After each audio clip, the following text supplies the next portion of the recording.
Who wants to get houses for free? Here's what we're going to talk about today. We're going to talk about the BRRRR method. So BRRRR. What that stands for is buy, rehab, rent, refinance, and repeat. Let me break down what this means for you. So imagine this. One of my first deals, I was just browsing on Craigslist. I found a wholesaler's name's Dave. So I didn't have a ton of cash. Like I had a side hustle and I was saving money and I was just getting into real estate. So my first house, I luckily found it. It was like right up the street from me. The wholesaler wanted $33K. The house was worth $120,000. So let's take a step back here for a minute because everyone's like, wow, it's worth $120 and you got it for $33. That's a steal, which it is. But also the house was hammered. So me being a noob, I only estimated I had to put like $15K into the property. This was like 9-10 years ago. I actually ended up putting over $40,000. So for example, I'm walking around this property and I noticed the bathtub looks hammered. And when we turn the water on, it rains in the basement. So I'm like, okay, all we got to do is replace the P-trap and plumbing. We're good. I didn't even think if that pipe is that bad and that one was visible because the basement wasn't finished, most likely all the other plumbing's hammered too. So things like that, like some mistakes I just made, it's like, okay, you look back, you're like, okay, I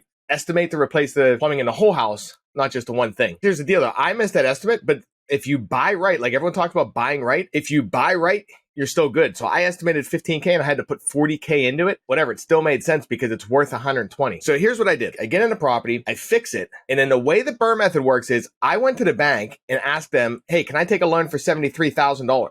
Like I had $33,000 in and I put $40,000 into it and it's worth $120. So there's a lot of equity. So I go to the bank. I said, hey, I just fixed everything up. It looks pretty good. They say, no problem at all. They give me a loan for $73,000. It's worth $120. They figure if I'm not going to pay, if I don't pay them, they're just going to take the property and it's worth more. So here's how the BRRRR method works. I get my money back. Now I have a mortgage. The mortgage payment's roughly $752 a month, including like taxes and insurance. I rent it for $1,050 a month and I keep about $300 positive cash flow. So one thing with rentals is you make $300 positive cash flow, but you still want to hold out like $100 per month just because when the roof goes or when the furnace goes or whatever. Point is, I got a house for free. Like I put my money into it. I fixed it. Then I went to the bank and got my money back and I took a mortgage out. The mortgage payment is less than I get for rent and the tenants are paying off the property. So I have zero money out of pocket and I have zero money out monthly. I actually have money coming in monthly. So now you have a property that costs you zero. There's 3 mistakes I made doing the BRRRR method. So number 1, underestimating repairs. Number 2, renting yourself. So here's what I did. I rented the property myself and I have a problem that I rent to the wrong people a lot of the time. For example, think about this. I had this girl that came in. She had a son and she said she needed a place.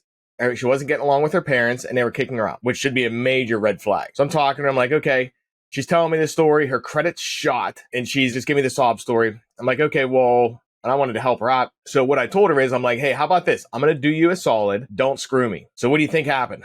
6 months later, quits paying her rent, calls the county, does all this nonsense, put me through the hoop, didn't get rent for like 6 months, which is a total freaking nightmare. So renting yourself, I found that's not my strong point. So I have property managers now that rent properties for me. All I do is see pieces of paper and I see credit and background checks, things like that, and I determine who to rent to or not. Third mistake I made was wasting a lot of time showing properties. I would go show the property and people would call me and I would just schedule, hey, when's good for you? And I just drive over there. So I'd be meeting people like 8 times a day sometimes. What I did find out in the future was just set up blocks. Just go over for like an hour or an hour and a half and tell everybody to show up inside that window. That's another mistake I made on my first rentals. So here are the 5 steps to get rental houses for free. So number 1, you buy the property. Number 2, you rehab it. Number 3, rent it out. Number 4, cash out, refi, like get your money back from the bank. Number 5, do it again. So think about this. It's really simple. If you save up $100,000, you buy a property for $70,000 and put $30,000 into it. Now that property that was $100K is now worth $150,000. You go to the bank, ask for a loan for $100,000 and do it again. Rinse and repeat. Anyways, I wanted to go over that's what the BRRRR method is.